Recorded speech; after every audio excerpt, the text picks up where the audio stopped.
Hi viewers, எப்படி இருக்கீங்க எல்லோரும்? இன்றைக்கி மகாசக்தி அம்மனை பற்றி பேசலாம்னு நினச்சிருக்கேன். எல்லா பேரும் அம்மாவை கும்பிடும்போது அம்மா தாயே எனக்கு இது கொடு அது கொடு அப்படின்னு சொல்லிட்டு அம்மாவை அம்மான்னு மட்டும்தான் கும்பிட்றோம். தாயை பராசக்தி அப்படி தான் கும்பிட்றோம். ஆனால் அம்மாவுக்கு ஒரு நாள் ஒரு டவுட்டு, ஏன் எல்லா பேரும் நம்மளை அம்மா அம்மானே கூப்பிட்றாங்க, யாராவது ஒருத்தங்க நம்மளை மகன் கூப்பிட மாட்டாங்களா அப்படின்னு சொல்லி அவங்களுக்கு மனசுக்குள்ளே ஒரு ஏக்கம்.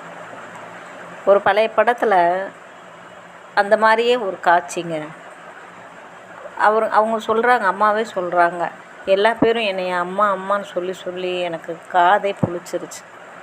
யாராவது என்னை மகளேன்னு சொல்ல மாட்டாங்களா? என்ன மகளே, என்ன பண்ணுற, என்னடி என்ன பண்ணுற, சாப்பிட்டியா, தூங்குனியா, யாருமே கேட்க மாட்டேங்கிறாங்க. வரவங்கெல்லாம் அம்மா நல்லா இருக்கியா, ஒரு வார்த்தை இல்லை. அவங்கவுங்க குறைகளை சொல்லிட்டு போகிறாங்களே ஒழிய நான் நல்லா இருக்கேனா, நான் சாப்பிட்டேனா அப்படின்னு அம்மா மட்டும்தான் கேட்பாங்க. அதனால் எனக்கு அம்மாவே இல்லைன்னு ரொம்ப வருத்தப்படுவாங்க. அப்போ ஒரு பெரியவர் நான் மகளேன்னு உன்னை தத்தெடுத்துக்கிறேன் அப்படின்னு.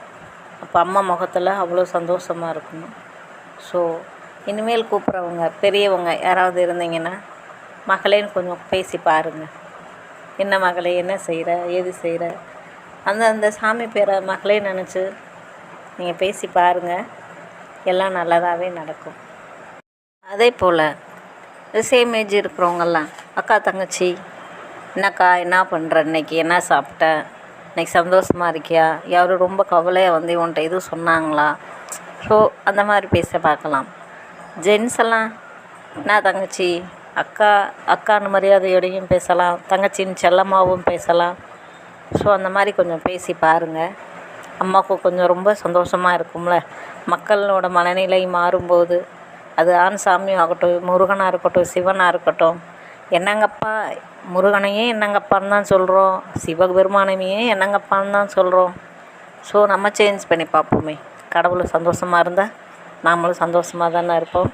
ஓகே ஃப்ரெண்ட்ஸ், இது உங்களுக்கு பிடிச்சிருந்துச்சுன்னா எனக்கு லைக் பண்ணுங்கள், ஷேர் பண்ணுங்கள், முக்கியமாக ஏதாவது ஒரு கமெண்ட் போடுங்க. எனக்கு இந்த மாதிரி ஏதாவது ஒன்று பண்ணுற மாதிரி மோட்டிவேஷனாக இருக்கும். So thank you.